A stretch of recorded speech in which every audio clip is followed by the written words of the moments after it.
Waiting up, great scrimmage, and probably in excess of 150 plays or so. Everything, offense, defense, special teams, and every situation. Live tackling for about maybe half of that is what I think it is, whatever number we're allowed to do. We got to that limit, and then we blow a horn, go to thud. But the quarterbacks, all the quarterbacks worked in there. Name it, red zone, third down work, coming out, goal line.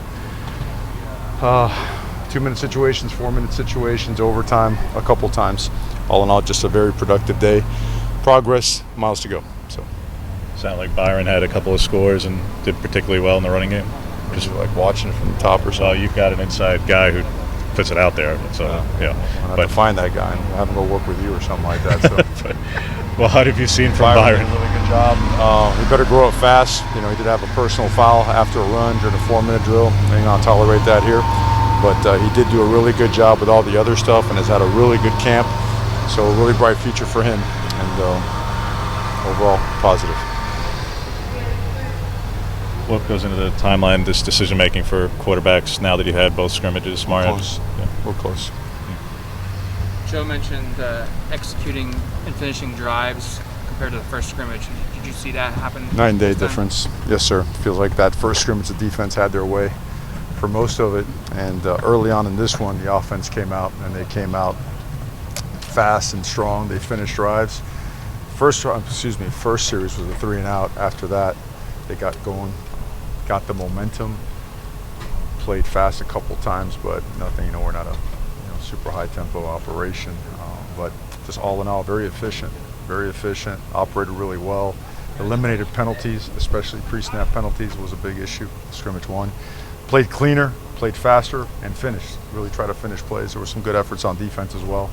All in all, today was a better day for the offense and the defense, but you saw some positive progress on both sides. What's kind of the next step now, heading into this next week? We'll stay in camp mode is what we'll do. Now we'll take some of the physical work off of these guys in the next 48 hours. These are 2 days that we feel are really key to being ready for 2 weeks down the line, 2 weeks from now. So tomorrow we'll lift and walk through, review the film, talk about where we are, the gap that exists, and what we have to do to close that gap. We'll jump into film. We'll talk about what we're going to do over the next couple of days, and they'll have 24 hours after that to really get their bodies right, their minds right, and focused to get at it again on Tuesday. We're not in school. We don't start classes for a while, for I think 4 weeks or something like that. So we still have that camp opportunity, that camp time and mode opportunity. We're going to use it. We've talked a lot about the guys on the edges, but one guy we haven't talked a lot about is Mace. Mm-hmm. Just in his development as a guy who's experienced as he is, what's he's shown in camp as far as that next step of progress? Just came in really good shape. He's down to 260 pounds, heavy-handed, and he's always been a great striker, and it's showing up really well. He sets edges like very few people do. He can get hands on a tight end. He can take on double teams with tackles, tight ends, or tight ends and wings. Set edges, turn to run back, and he's also slippery in the pass game as well. He got a great power rush. Has really developed his speed and explosiveness. He's had a great camp so far. And is always just a great human being. Done a great job with our principles and values and our culture. Steve Stevens really capitalized on spring, and obviously still running with the ones. Again, a guy who spent a lot of years lower down on the organizational chart, and now is in a position. What was the change for him beyond body development? Well, football's a developmental sport. I think we live in this. During this day and time is we lose sight of the fact that this sport, it does take time. To be a really good player, it might take some guys a little bit longer than another. It might take the right opportunity. You're not sure when it's going to pop, but it's certainly the game has slowed down for him. He's playing fast. He's playing physical. A little bit, well, not a lot like George Moore. George Moore's about 29, 30 years old. It took him a while, but he's really in a good place. I think Steve is right on par with what we've seen in just traditionally over 100 years of football, is that he has developed, he understands the system, he understands leverage, angles, runs really well. His body has developed. That's the biggest thing. You see a guy that can consistently hits over 21.5 miles per hour on the GPS, and when he hits it, you feel it. Very physical guy. He knows how to practice. He understands the culture, does things the right way. Really fired up. Very, very happy for him watching him develop. Does the new I was curious, does the new fan protocol extend to the team as well? And do you feel like, heading into this thing that you guys are doing the due diligence, vaccinated enough to where you're not worried about a potential outbreak or anything? Our protocols are really, really high end. Always have been from the beginning, ever since the pandemic broke out. And look, I'm just fired up beyond words that we're having fans. Okay, and I know they're fired up, and I need to see him. We need to see him. We need to have him in there. And whatever the protocol is, we can still be extremely loud. So it'd be good 2 weeks out to start practicing being loud, with mask, without mask, whatever it takes. And we're excited to see him. Mike is a guy who 2 years, but we've seen for the equivalent of one season for myriad reasons. What do you guys see, particularly in this camp, where this is the first so far fully normal camp for him? Yeah, Mike, we were talking about that the other day, man. He that first camp of his, he was lights out. And I'll never forget, it was this day or this particular practice 2 years ago when he injured his shoulder. I remember leaving that practice. It felt like we had lost a game. That's how devastating it was because he was playing so well. Well, he's healthy. He's focused. He's locked in, motivated. He takes a hard coaching, and Coach McClendon does the best job of anyone in the country at wide receiver. And those two have formed a really good bond. And Micah wants to be great. He wants to be pushed, and he's getting a full dose of it. He's been extremely productive. He's made explosive plays. He's become a gritty player. Always had that in him, but now he's doing it in the running game as well. Expecting a huge year out of him, really. I mean, he's been great. What's the separation like between the three freshman quarterbacks? Is there a guy that's separating himself among the three that you have a good idea who could be your two? I feel like they're all different, so they separate themselves in different ways. But none of them do something poorly. Just they excel at some things better than others.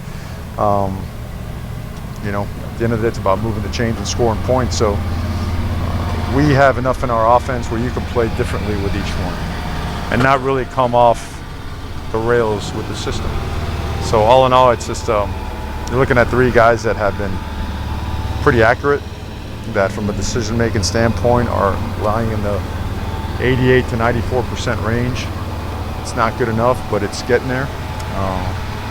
Very conscientious guys that, they understand protections. In the middle of the night last night, I hit Ty Thompson up. I said, hey man, we were in this protection. You talk to me. You tell me who's got who and what do you have. And he sends back, two-page paragraph in detail.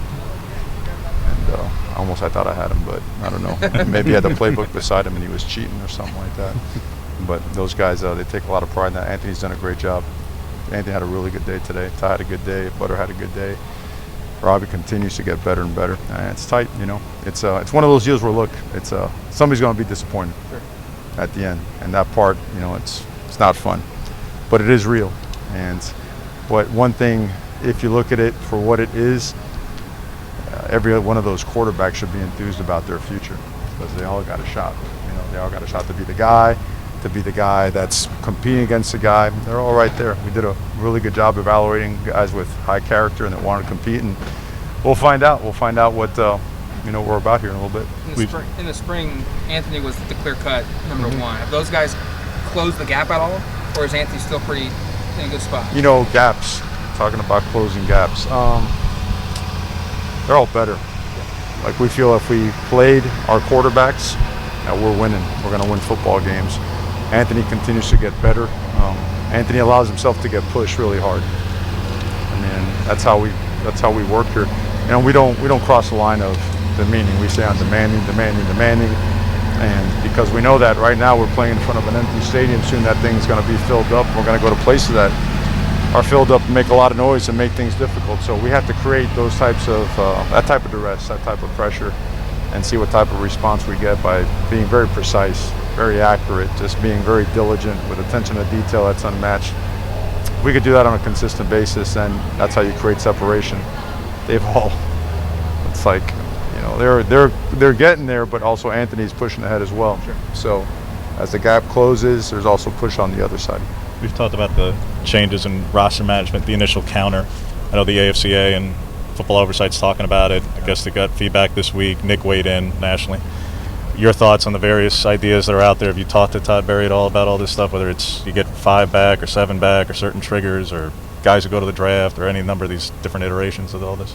I would be a sit down. I mean, I have a lot of ideas on that, on how to make sure that both sides are taken care of, because you want to give guys opportunities to pursue a career, and you want to give programs an opportunity to fill the gaps should those gaps occur late in the game, because it's a domino effect, it's a trickle effect, right? If a guy makes a poor decision and it really benefits him academically and from an athletic standpoint to come back and continue, there's a lot of value to that.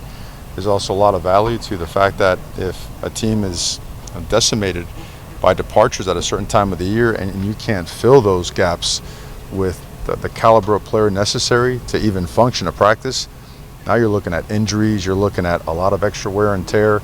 There's a lot, you got to look at this thing holistically and just take a deep, hard look at what approach allows student athletes to let's say, progress, to have an opportunity to increase their value, and at the same time an opportunity for programs to function in a safe manner and be productive. A lot to it, man. A lot to it.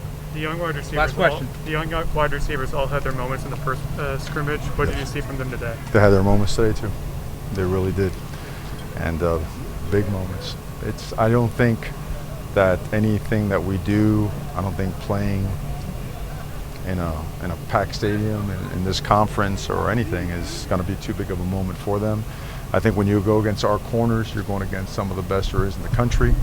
I think at the pace that we practice, we challenge them, and that's going to be about as challenging as you can get. So I don't see these guys flinching.